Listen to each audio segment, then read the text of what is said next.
This is Thrive Perspectives, an ever-growing discussion about the issues and ideas that shape our lives, with your guide, Dr. Matthew Jacoby. Welcome to today's episode of Thrive Perspectives. We're so glad you've joined us. In this episode, we're tackling one of the most pivotal events in Christian history, the resurrection of Jesus Christ. For centuries, this miraculous claim has been the cornerstone of Christian faith, sparking both devotion and debate. The physical resurrection of Christ is central to the Christian faith, proving his divinity, securing victory over sin and death, and providing the foundation for the gospel message. It offers believers the promise of eternal life, the fulfillment of prophecy, and the power to live transformed lives in hope and victory. We'll delve into the historical, theological, and even scientific aspects surrounding the resurrection. From eyewitness accounts to ancient manuscripts, we'll unpack the evidence of this transformative event. So, whether you're a believer seeking affirmation, a skeptic questioning its plausibility, or simply curious about the story behind Easter, we invite you to grab your Bible, your curiosity, and perhaps even your favourite cup of tea, and join Matt, Coral, and myself as we explore, reflect, and engage with one of the most profound and important mysteries of all time. Good morning, Matt. Good morning, Connell. Good morning. Great to have you with us. Listeners, welcome to Thrive Perspectives. We are actually in the middle of Easter weekend, we should point out. It's Easter Saturday. But happy Easter belatedly for those who are listening, of course. Yes, it's going to be a week after by the time this goes to air. But interestingly, and you'll understand why when I tell you what we're going to be talking about today, we're in between Good Friday and Easter Sunday when Jesus rose from the dead.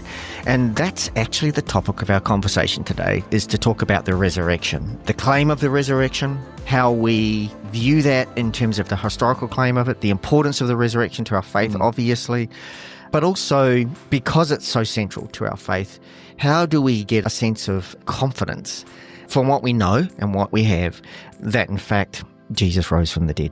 Well, let me pick up there, because I'd like to start with a philosophical point here, because confidence, I think, is the right word, because certainty is an elusive thing. In regards to the sort of claims that we make as Christians, certainty is problematic.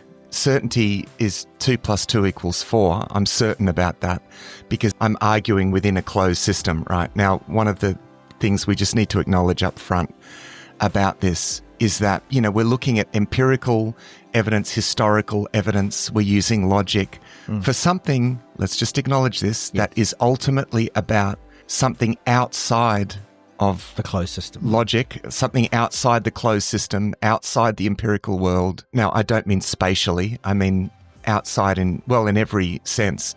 This is God doing something, and therefore this is beyond reason. Now, the thing is, we can present arguments and go round and round using logic and evidence, but it's really important to recognize that we should never expect that to get us there. That's not how you get there. In fact, I would sound a note of caution here. The more you focus on logic and evidence, the likelihood is that you're going to just create a feedback loop inside that closed system, because this is actually about something that God did, breaking into the closed system. This is, God who is outside of logic, doing something that ultimately is outside logic. Dead people don't come alive again. Right? That's not how it works. And this is really the primary reason why people reject this. Because it's, what we call a miracle. The concept of miracle didn't quite exist until the Enlightenment period, when we separated the natural from the supernatural. So we sort of invented this idea of the world as a machine, as a purely naturalistic machine. I think now we know that the world is a lot weirder than that, but still the concept of the miraculous is this idea of breaking natural laws. But I think we can pick up on that and say that absolutely there is something unexpected happens. That's why it's a miracle. That's right. This is the primary motivation for people rejecting this. So straight away, we are making a claim within a worldview that acknowledges that there is a God, that there is a realm beyond this physical realm, and a God who breaks into this physical realm and does extraordinary things. So just because it had never happened before doesn't mean that it didn't happen. Now, should differentiate this from a couple of things up front. People had been raised from the dead before. Elisha, raised someone from the dead. Jesus had raised Lazarus from the dead. And this is different to that. Well, also Jesus was raised from the dead to live for eternity. The others. That's right. So, the others died. The others still died. So essentially what happens to Jesus is, what Paul in 1 Corinthians 15 talks about it as the first fruits of a greater resurrection in the future, where we rise from the dead, never to die again. Right. So it's that, Jesus is the first fruits of that. So this is something quite singular. But something that's going to happen to everyone in the future. If you deny the existence of the miraculous in there, then you would also deny the existence of all those other instances of people rising from the dead. So, people have, as we discussed in our episode on near-death experiences, people do die and then come alive again. We're just not sure where the hard line is. And the question we ask there is, where is actual death then, right? So, because we say in a medical sense, people die, but then they come alive again, and doctors can't always explain how this person actually just came alive again. So there's something weird, but anyway, but that's beside the point, because this actually is quite singular, what happens to Jesus. And the properties of Jesus' body are quite singular as well. So he has a physical body, yet it has quite extraordinary properties to it. He seems to be able to turn up in rooms with the doors locked, and straight away I can, because and this is the thing, because if you're a skeptic and you listen to this, I'm one of you. I've said to you guys before, I'm such a skeptic, I'm amazed I'm even a Christian. Connell, you're such a skeptic, I'm amazed that you're a Christian, right? I've had lots of people say that before. And you guys are such skeptics. I'm surprised I'm sitting in a room having a podcast about the resurrection with you. But here's the thing, we're here because God broke into our closed system, right?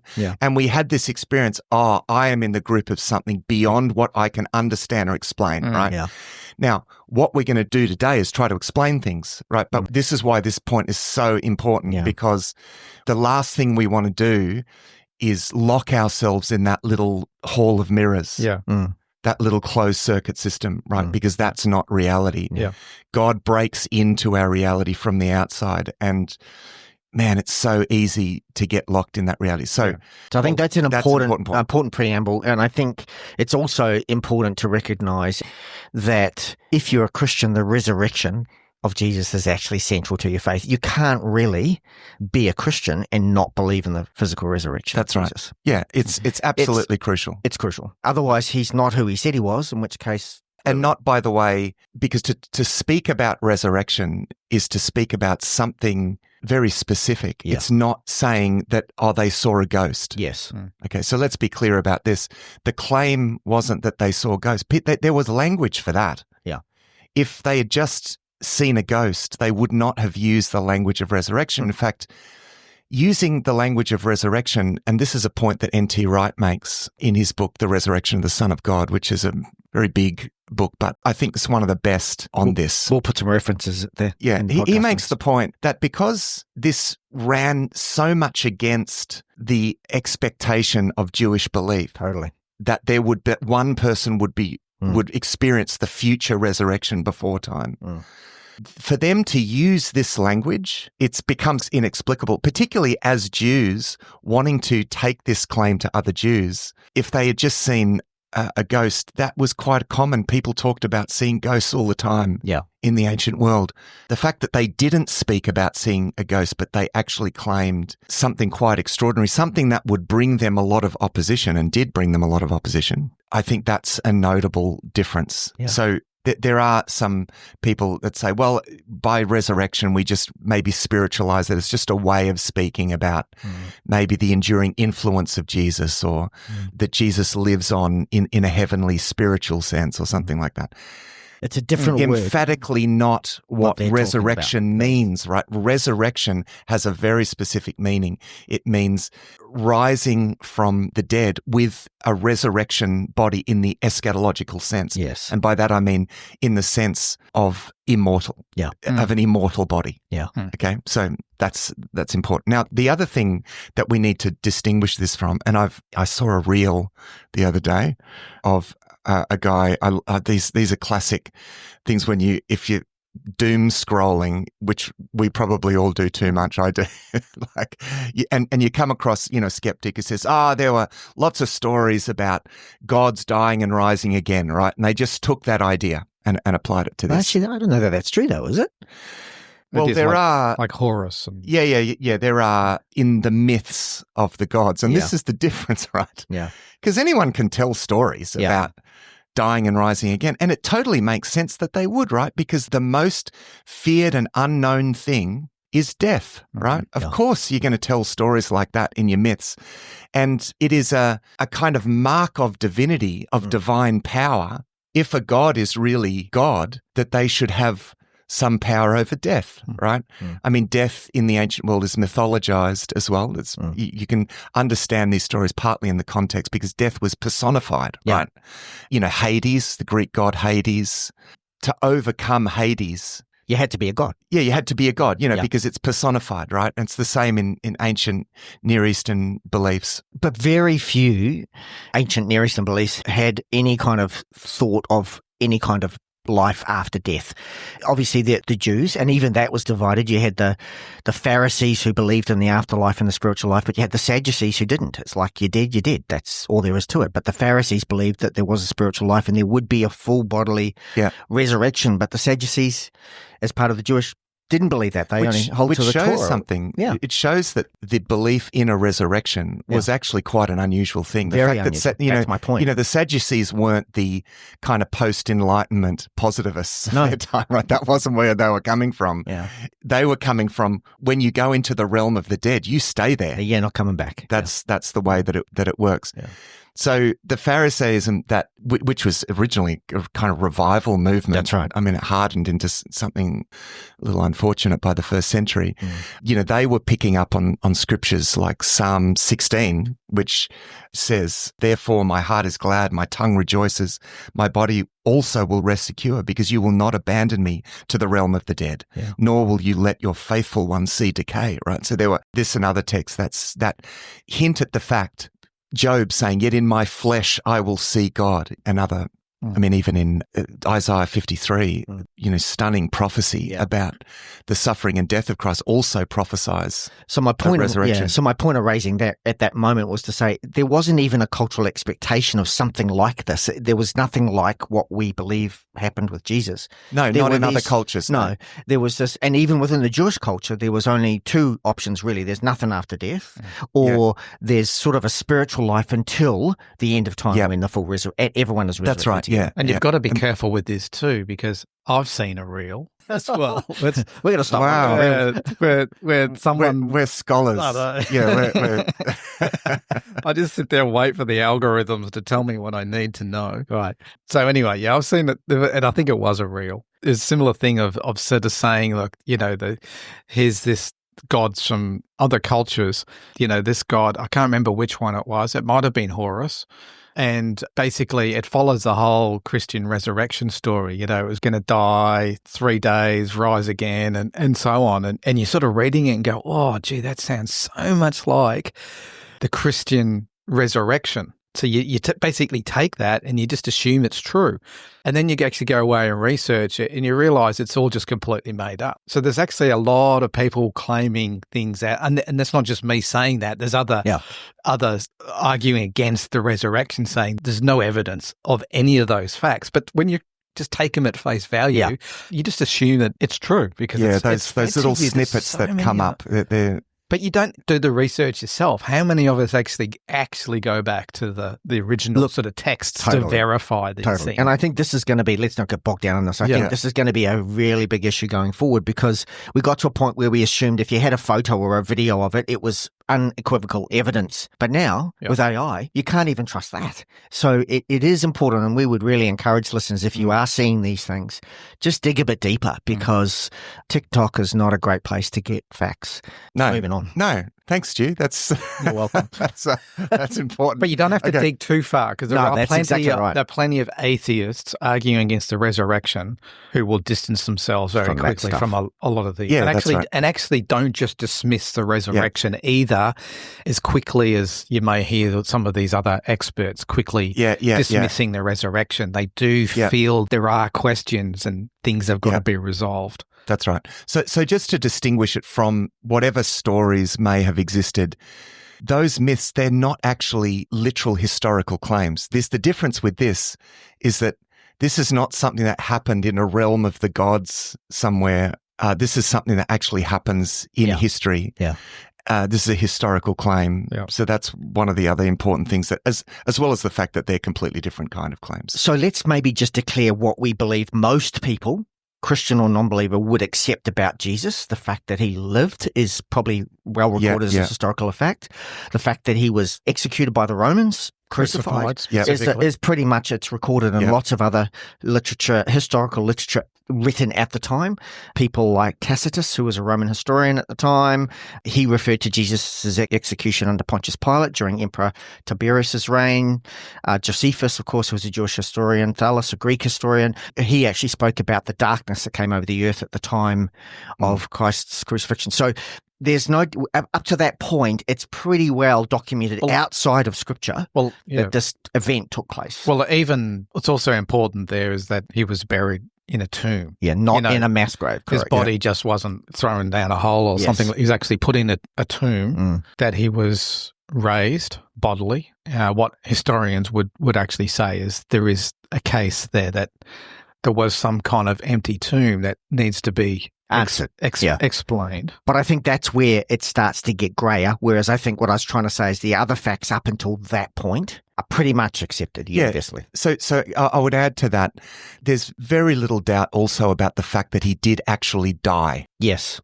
So that's something that, so the so-called, what's known as the swoon theory, the fact that he just fainted or passed out, or historians don't really take that seriously. No, he died. The one thing that the Romans were really good at was killing people, right? And, they made sure. Yeah. So that is not something that is really countenanced amongst historians. And in fact, in Jesus' case, just quickly, as we know, because it was coming into the Sabbath and the Romans knew that it was important that they all got dispersed and, because again, the Romans' biggest concern was rebellion. So they sped up Jesus' death by putting they would normally just leave them on there until they died on their own right. But it was getting towards the Sabbath. They wanted to move things along, and that's why they put the spear through his chest. Yeah, that's right. And also the fact that the tomb was empty, as you say, that is something that people are willing to accept. Now, and I'll call them conspiracy theories. That's where these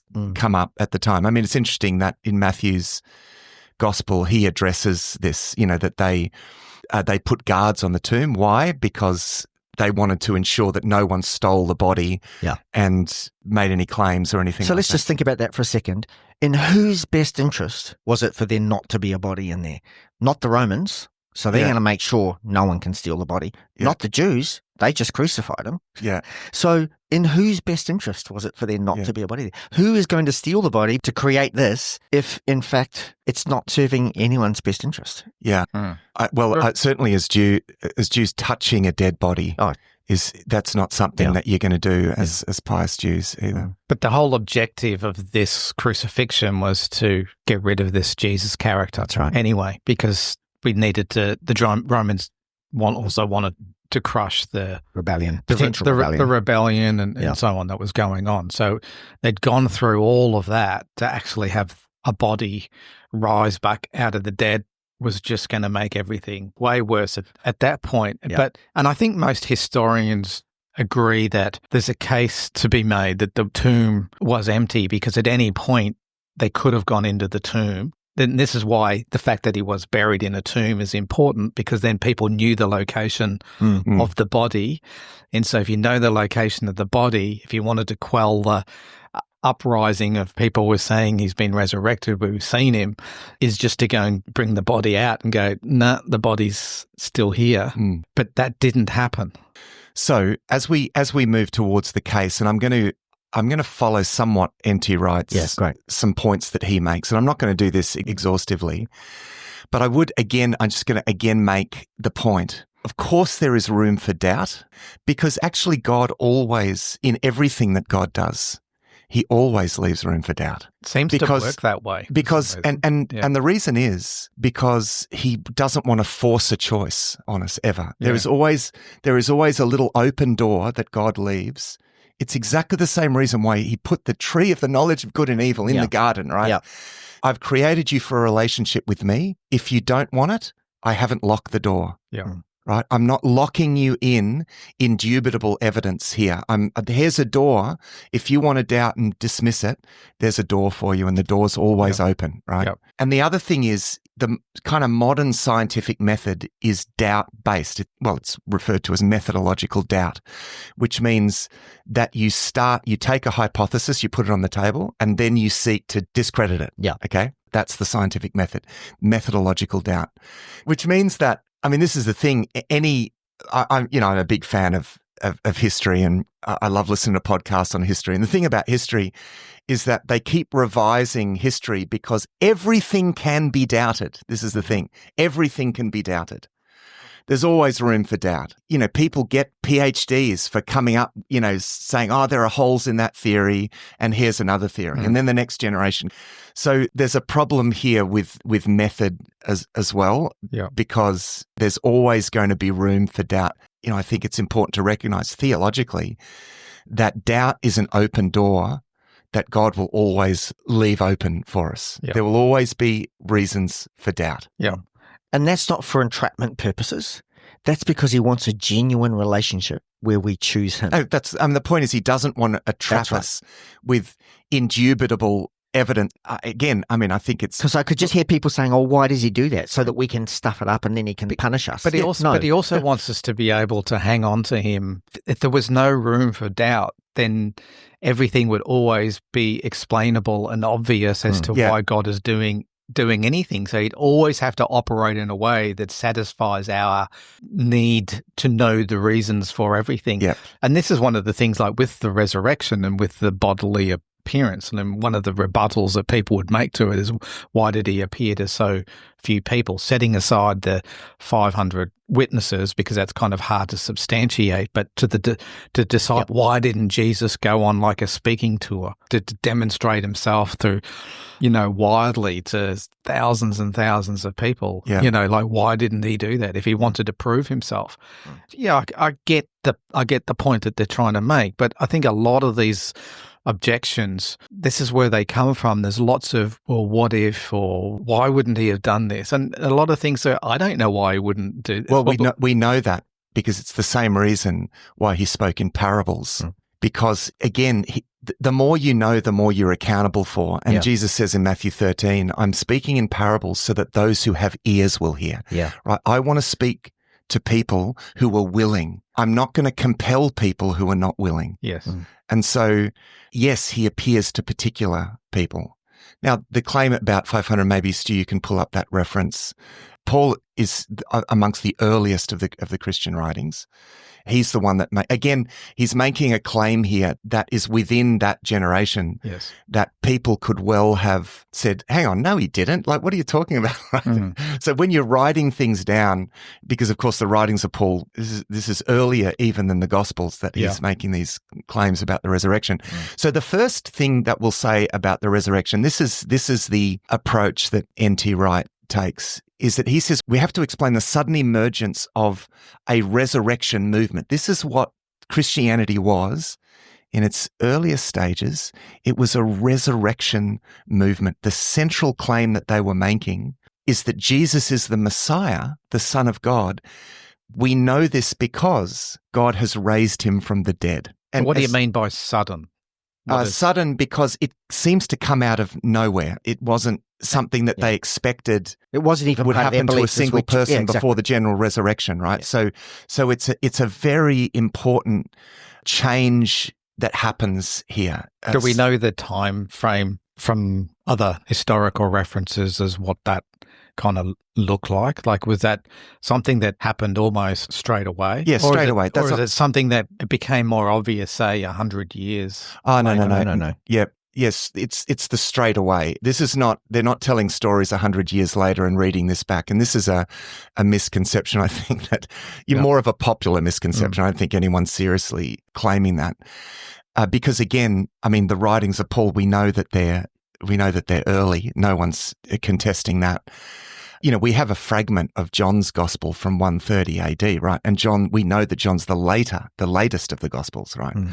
So that, you know, these things are all written down early. I mean, Luke even points out at the beginning of his gospel that many have undertaken to draw up an account of these things, right? So a lot of people were written. So we're relying on the gospels, though. To make the case that it was sudden. Is the not just the Gospels, skeptics. Actually. We're looking at the genesis of a movement that, from its inception, had quite a big impact. So, the Roman historian Tacitus and others that recognize, you know, in one account, there's this mention of a riot in Rome over a certain Christus. Right. So, and this is quite early on. This is in the 50s AD, right? And these are people that would have known the apostles as well. Like, they would have still been alive then. Yeah. So there's riots in Rome because of the Christian movement. So, and again, the Christian movement is, you know, the tension is there because they're saying God has vindicated Christ by raising him from the dead as the Messiah, the Son of God, the Messiah of Israel. And the reason it's so contentious to the Jewish people because they crucified him. Yeah. So from very early on, the preaching, and this is incontestable, that the preaching of the church was really all about the resurrection.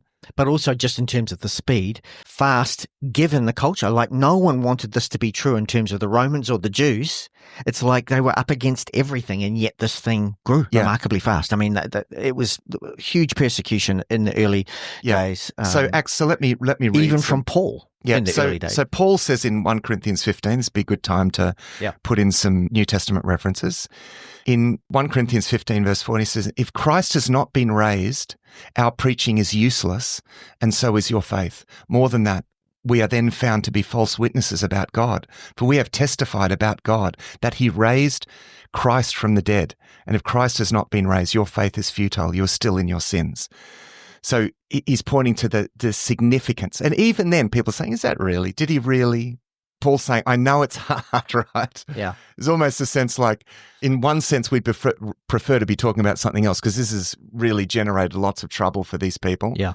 They're all making a claim that all of the apostles that claimed this, they ended up dying for their testimony. And the primary aspect of their testimony was to the resurrection. Sure, you will die for a lie that you don't know is a lie. I mean, people are martyrs in lots of different, but, you know, they're convinced. But if the apostles have made something up, you know, let's say that he rose from, and you're not going to die for something that you know is a lie. Right? Well, some of them might, but not all of them. You wouldn't expect. Someone's going to break. I don't think unless you were. I don't think anyone. Well, you'd really have to be insane to die for something. To know it's a lie and to still claim it to your death. You're an eyewitness. Yeah, totally. And you're willing to die for something. Totally. And maybe unless you'd lived this life for so long and your honor was more important. Yeah. And it's not like than death, life itself, so you're willing to die rather than admit the fact you made it all up. Yeah. And it's not like by claiming this, somehow they gained riches and in fact, worldly honor, and they forfeited all of that. I mean, the apostles, they had good businesses, right? To be a fisherman in that time, it was a good business, right? Yeah. But they left that behind. They went around, preaching this resurrection. Even Paul. He was a member of the Sanhedrin, I think, and he was recognized, I think, as... Well, he was on the up and up. They would have been relatively wealthy. He would have been very wealthy, had a lot of honor and respect in that position. And as we know, he was actively persecuting the Christians. He was so vehemently opposed to them. And yet he gave all of that up to join what was a minority group at the time, people that he was persecuting, and gave up all that honor, respect, and privilege that he would have enjoyed and walked away from the religion that he was growing up in and spent his entire life studying and adopted Christianity. I mean, that's profound. And why? Because he met Jesus. That's right. Yeah. On the road now to you Damascus. could say, you could single any one of those out and say, oh, maybe it was because of this or because of, I mean, there are all these theories. Right? I've got all the rebuttals in my head. You know, I know exactly what they're saying. But it's the multiplicity. Yes. Yeah. Really, you're going to do that about all of these people. And let me just remind listeners that the verse that Matt just read out, 1 Corinthians 15, is from that Paul. Yeah, that's right. Yeah. So here's a complete switch from a persecutor having met Jesus to now the absolute opposite end of the spectrum. Yeah. And all of the, as you were saying, Connell, all of the shame, in a sense, from his own culture he would have carried for that switch. Yeah. So he meets Jesus, though, in a different sense than the apostles meet him. But Jesus he speaks to him so clearly that for Paul, his realization is, what these people are claiming is actually true. Like he can't. And we all know our human nature. He can't deny that. If we hear something that we really don't want to be true, we go to all lengths to make up the reasons why that wasn't really what they meant at all, kind of thing. And we can convince ourselves. And yet Paul couldn't convince himself. An intelligent man, he said, I cannot doubt this. Yeah. And look, it's important too to pick up what the point. You can pull apart every single one of those stories because I've been there. I've been down the rabbit hole, and I tend to look at, I listen to a lot of the atheists trying to rebut the Christian apologists defending all this stuff. And in my mind, it just goes all over the place. I feel like everything just gets scattered. If you go down this rabbit hole, you can get yourself so confused because you can start on the Christian apologist side and go, they're really strong arguments, and then go to the atheist side and hear well-educated people that know way more even about the Bible than because they're academics. Their job is to study this or ancient history. And they will offer alternative kind of theories because their aim is to propose a naturalistic explanation. They just reject the supernatural, the miraculous. So if any kind of naturalistic explanation, no matter how ad hoc or unsubstantiated, just a little grain of possible questioning something from a naturalistic perspective, because it's naturalistic, immediately becomes more weighty in terms of evidence than any explanation in their eyes. It's because it's miraculous. Essentially what you're doing is you're focusing on the open door of doubt. Yes. I said that God always leaves that door open for us. There's really something, I think, particularly for Christians, by focusing on the open door. It's like standing in front of the tree of the knowledge of good and evil and just looking at just get away from the thing, right? Like don't hang around. Exactly. Like you just got to why stop. Focus on that, right? Because it won't lead anywhere good, because you're not going to find the proof in anything. So take the resurrection. You're not going to find the proof you're looking for that's going to give you that final step to go, yes, I'm all in on. Yeah. On The only way that you're really ever going to know is the same way that Paul knew. Yeah. Is to have that encounter where you recognize, Jesus is alive. Yeah. And I've had that encounter with Jesus from a completely non-believing, thinking it was all rubbish.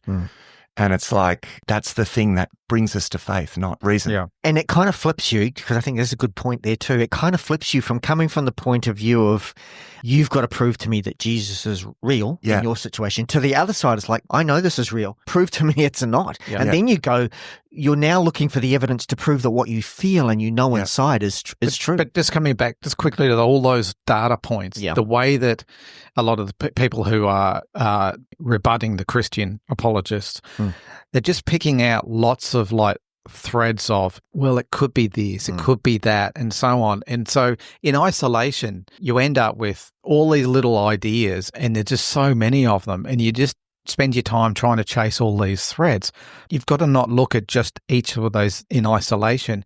You've got to zoom out a bit and realize that the resurrection is part of a whole bigger story and philosophy and worldview that ties into a whole lot of things, that has a huge amount of explanatory power, not just about whether there's a resurrection, but who God is and the purpose of life. And the purpose of life and everything. So if you just sort of focus in on all these little grains of sand and try to explain away each of them individually, you're still left with a very incoherent worldview.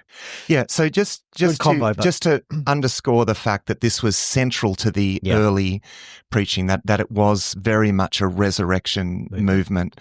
And by that, therefore, same as saying it was a messianic movement, but it was a movement claiming Jesus as the Messiah, the Son of God, the Lord of all things, because he conquered death, right? Yeah. That was the significance of the resurrection, is that he has power over death, right? Yeah. It was the extension of him commanding the storm, and they said he has authority even over the weather, right? Yeah. But the weather's not as big an enemy as death, right? Death is the ultimate, right? So the fact that he could predict that, I mean, he did say to them that he would be handed over and would die and would on the third day would rise again. But they didn't have the categories within which to make sense. That was one of those things where someone says something, you think, what is he talking about there? Yeah. And then it just goes over your head and you forget about it, right? Yeah. So he had said something, but the fact that he said that he would and then he did afterwards, this, and N.T. Wright makes the point, if this happened, it means something. It does mean that Jesus is Lord, right? So there's some motivation behind denying that it happened, right? Mm-hmm. Because if it happened, it matters. Exactly. Totally. Right? It has enormous implications. Yeah. So this is why it was such a key part of the early preaching, because it was the thing that really underscored the fact that he is Lord of all. He is the Messiah. And so Acts 2, this just to give you a taste of this man was handed over to you by God's deliberate plan and foreknowledge, and you, with the help of wicked men, put him to death by nailing him to the cross. But God raised him from the dead, freeing him from the agony of death, because it was impossible for death to keep its hold on him. That's, the first great sermon in the book of Acts. The preaching in Pisidian Antioch, this is Paul now on his mission journey. We tell you the good news, what God promised our ancestors, he has fulfilled for us, their children, by raising up Jesus. Yeah. That becomes the mark. And in Acts 17 in Athens, Paul is saying he commands all people everywhere to repent, for he has set a day when he will judge the world with justice by the man he has appointed. He has given proof of this to everyone by raising him from the dead. Yeah. Right. So, and there's all of the early sermons mention this. Now there are two key things here, and N.T. Wright points to a combination of things. Now remember, what he says is that we have to account for this movement, this sudden flurry of claims of a whole lot of different people. The trajectory of their lives changes, right? Yeah. Because of this, suddenly they're claiming this thing. N.T. Wright says we have to explain that, right? Because really, if Jesus wasn't raised from the dead, then we're left with so many historical anomalies as to why this sudden flurry of people claiming this, going out, they've completely changed the course of their lives. Like you said with Paul and the other apostles, they go to their death with this claim. N.T. Wright makes the point that if there isn't a resurrection, you're left with so many historical anomalies. The rise of this movement is more of a miracle than someone rising from the dead, right? Right. If for this to happen without a resurrection is a bigger miracle than a resurrection. That's a great point. So this early flurry of movement about this is a very big part of this. Now, there were a couple of things that they claimed. They claimed both that they witnessed an empty tomb and that they witnessed Jesus. In the physical. They were able to touch, so it wasn't a ghost, so this is why they're using the language of resurrection. Yes. Because they were able to touch him. Thomas, who puts his, Jesus invites him to put your fingers in my wounds, right? Here, this is me. So they witnessed Jesus in the flesh after this. It's actually the combination of those two things that he said. I mean, an empty tomb alone would leave this open. It wouldn't lead to the rise of this movement. No, if they just, there'd still be too many questions. There'd be too much room for doubt. The tomb is empty. Maybe someone stole the body. I mean, that's unlikely in a Jewish context. Certainly, the Romans wouldn't have done that. But even getting a body out of a tomb in the middle of like Passover, so the city would have been absolutely packed.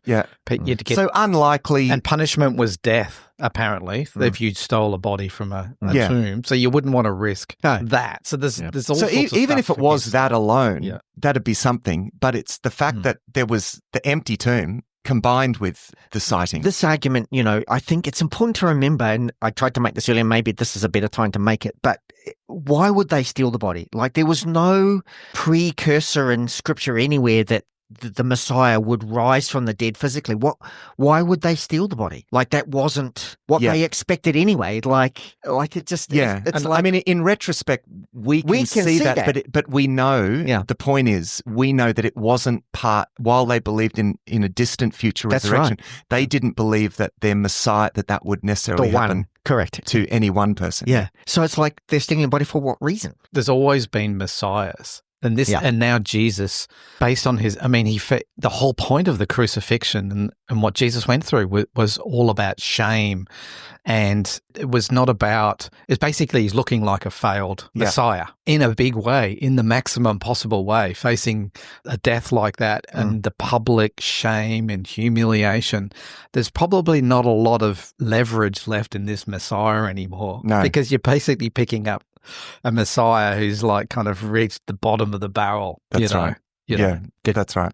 If you're going to pick one, pick a better one. Yeah, and you make a good point. There had other messianic pretenders had died. No one ever tried to claim that they rose up from the dead. It never occurred to them to claim that, right? No. Never never occurred to them. So again, the fact that they're claiming something that is kind of really unexpected and, doing so with such consistency, I think is remarkable. So it's the two things together, the empty tomb combined with the fact that there are all of these different moments where people encounter Jesus. Paul, again, early on talks about appearing to 500. I mean, that's something significant. That's quite a crowd. That's like what we have here in church on a Sunday morning. Your reference there is 1 Corinthians 15, verses 3 to 8. Let me just read that out. So this is Paul. For what I received, I passed on to you as of first importance, that Christ died for our sins according to the Scriptures, that he was buried, that he was raised on the third day according to the Scriptures, and that he appeared to Cephas and then to the 12. After that, he appeared to more than 500 of the brothers and sisters at the same time, most of whom are still living. Some have fallen asleep. Then he appeared to James, then to all the apostles. And last of all, he appeared to me also as to one abnormally born. So James, his brothers weren't believers. His brothers dismissed him, which you would as your brother. And James probably would have been the ideal replacement Messiah in reality. Yeah, exactly. So, so again, his brothers, James and Jude, who writes the epistle to Jude, they become believers and leaders in the early church. How does this? How do they, after the most unlikely time to become a believer? They didn't accept him while he was, in his strength, at his most popular, and having seen the miracles, having seen the things that we would say, if Jesus did that today, I'd just believe. Well, they'd seen all of that. Yes. Yeah. And yet they don't believe them. Something's happened. So after he's crucified in such shameful circumstances, to then say, no, he is. That's totally. So it was on the basis of the resurrection that they're making this claim. Now, Paul says, that he appeared to 500 of the brothers and sisters, at one time. Again, he's writing that at a time where that can be easily discounted. Because as he says, many of them are still alive. Yeah, that's right. Many of those 500. So he's inviting that. Lots of people saw him, right? So there's two things here. There's an empty tomb. There's no doubt about that. They've got sightings of so many different people. It's the combination of those two things at the time that becomes the basis of this movement. So, let's consider maybe some of the alternative explanations. Well, can I just say one more thing before we move on to that really quickly, just about the same context. Yeah. Before the resurrections, let's remember what Jesus' disciples were doing. They were fearful, they were running, they were hiding, and then all of a sudden, now they've got this boldness. Full of boldness. And that happened, within a few days. Yeah, and again, the point that N.T. Wright makes, with James and his brothers and everyone else, if there wasn't a resurrection, the change in them is more miraculous than someone rising from the dead, right? So, and again, I don't want to be staring at the open door of doubt. No. These alternative explanations, I think, are clutching at straws somewhat. I mean, one popular explanation is that they were kind of dreaming or hallucinating. Yeah. I mean, dreams of recently dead people were quite common actually in the first century, as common as grief itself. Now, the point is that when people had these dreams or claimed to have seen dead people, they didn't use the language of resurrection. No. There was different language available for that. That would have made much more sense to people at the time. The question is, but no, they didn't talk about just seeing an apparition or a ghost. It wasn't just a dream. They're using language of resurrection. Yeah.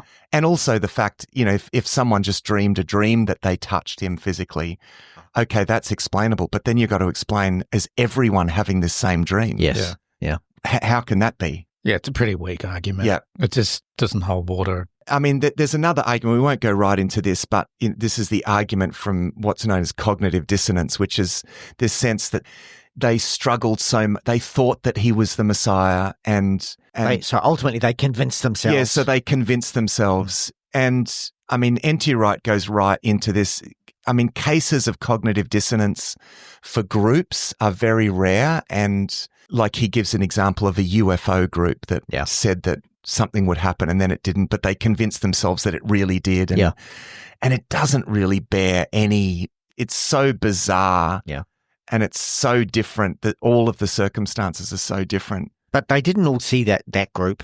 And I mean, again, thinking about the size of the group, we're not talking about a small group. We're talking about 500 people. Yeah.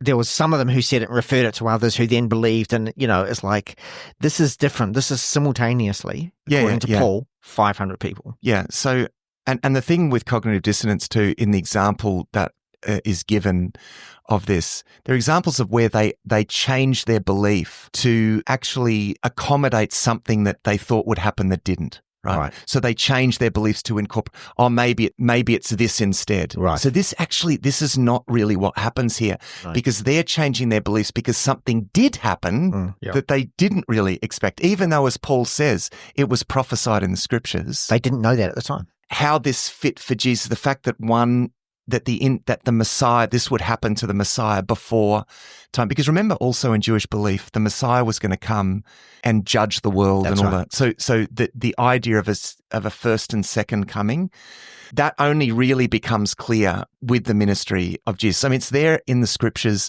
but the scriptures seem to conflate the first and second coming. I mean, one scripture prophesying the Messiah, he's coming in glory and fighting against his enemies, like the rider on the white horse. And then another one, you got him riding in on a donkey in peace. So it's like, which is it? Right? Yeah. Well, we can see now how it can be both, right? Because he came first in humility and he's coming again in glory. So there's something about this that kind of changed the expectation. But as I said, it was based on something that actually happened. Okay. But it's also because of the motivation within them would have been to distance them. Like it would have just been so humiliating and disappointing to see the outcome of this that you just want to get away from it. But another thing that was kind of quite compelling to me is the fact that with cults, when they get off the ground, they have a similar kind of, you could point to them and say, well, Mormonism, for example, and people make all sorts of claims and witnesses to something, and then there's an explosion of some sort of cult. But what's quite unique about the way that the disciples reacted after is that they didn't take themselves away from Jerusalem, away from being challenged, which is typical of how cults off to a new market. They go away from the population and they breed their ideas in isolation. Yeah. Instead, the disciples came into Jerusalem and then actively continued to challenge the authorities. Yeah. And stayed in an environment. That's a great point. Where they were going to be constantly persecuted and challenged for it, which is completely opposite of, I think, all examples of where people could be led into that, responding with cognitive dissonance. Yeah, that's right. I mean, the other claim is, this was just a later embellishment, right? They started this messianic movement, and at first it was like we've had a reawakening or something, or Jesus is spiritually alive in heaven, and then gradually, later on, 100 years later, it became embellished and so forth. The problem with that is that we know that right from the get-go, they were claiming that he was that's raised physically from the dead. That's we right. actually know it wasn't just a later embellishment. We know that the movement actually started Because of with that. this claim, right? Yeah. And we know that Paul in Corinthians 15, Yeah. he actually specifically references the fact that it's the resurrection. Yeah, it's the resurrection that started this. Again. Yeah. And so, and that we know is also one of the earliest writings there because it, just even the way that it's written and that's right. So there's a whole lot of good reason to don't doubt that was written very, very early on. Yeah. And then of course there's the one they say, well, Jesus didn't really die in the first place. Thing, Yeah. I mean, again, that's the one that historians see as least credible. But, these arguments still get around. Now, is this hard, fast, have we closed the door to doubt? No, we know that there's always room for doubt. What we have gone for today is that we have actually very good reason. We don't have indubitable proof. The door of doubt can still be opened, sure. The point is we have every reason for confidence that this is something that actually happens. And actually, it's important that as Christians, we're not just peddling a philosophy. We are making a claim that God actually did something in history. This is a very important aspect of the Christian faith.